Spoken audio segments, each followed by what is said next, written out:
parler pour l'année 2014, vers l'infini? Il y a une nouvelle collection tout début mars. Une nouvelle collection tout début mars, pardon, intitulée Les Périphéries. Des textes courts, mais des textes qui s'attachent justement à une œuvre, ou alors une question, un sujet, quelque chose qu'on va pouvoir éclairer de l'extérieur. Je peux donner un exemple. On a Lucien Suel, toute son œuvre romanesque publiée aux éditions La Table Ronde. Pour autant, il existe un premier roman qui lui existait sous la forme de feuilleton. Ça en hérite. Et donc pour qui s'intéresse à l'œuvre de Lucien Suel, ça devient un espace incontournable que d'appréhender ce premier roman.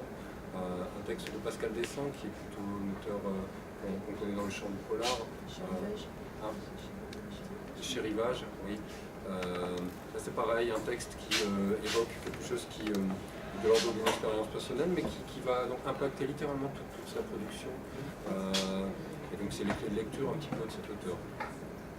En avril, on devrait suivre un nouvel ouvrage d'Alphonse Serre, un recueil de nouvelles également. Et puis on va continuer d'avancer après l'été avec une auteure tchèque qui ira alors Jana Serna. Tu peux peut-être juste 2 mots sur cet auteur, parce que ça c'est encore un cadeau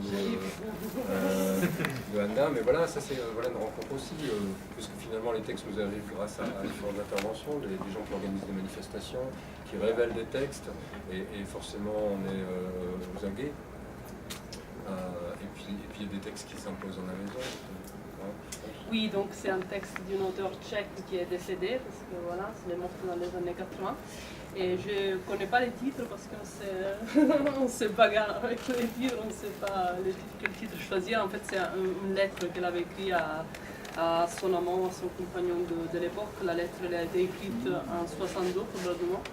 Et c'est un texte très érotique, très politique aussi en même temps. C'est magnifique, c'est hyper puissant. Et elle s'appelle Jana Černá. Et c'est la fille, pour la contextualiser, c'est la fille de Milena Jesenska, qui est la Milena, donc la destinataire de lettres de Kafka, qui était aussi un journaliste. Voilà, elle était autre chose aussi que juste la destinataire de lettres de Kafka. Et donc, c'est une première édition, là c'est pas une réédition.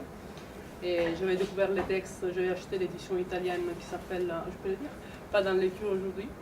Et c'est tiré, et c'est un vers d'un de ses poèmes en fait, de Jana Černá. Et donc nous on publie la lettre, on publie pas le poème. Et la biographie. Et puis on publie dans La Sentinelle donc la vie de Milena, qui est donc la biographie de Milena Jesenska par Jana Černá, qui avait déjà été publiée en France il y a longtemps. Et puis c'est un texte épuisé qu'on réédite donc.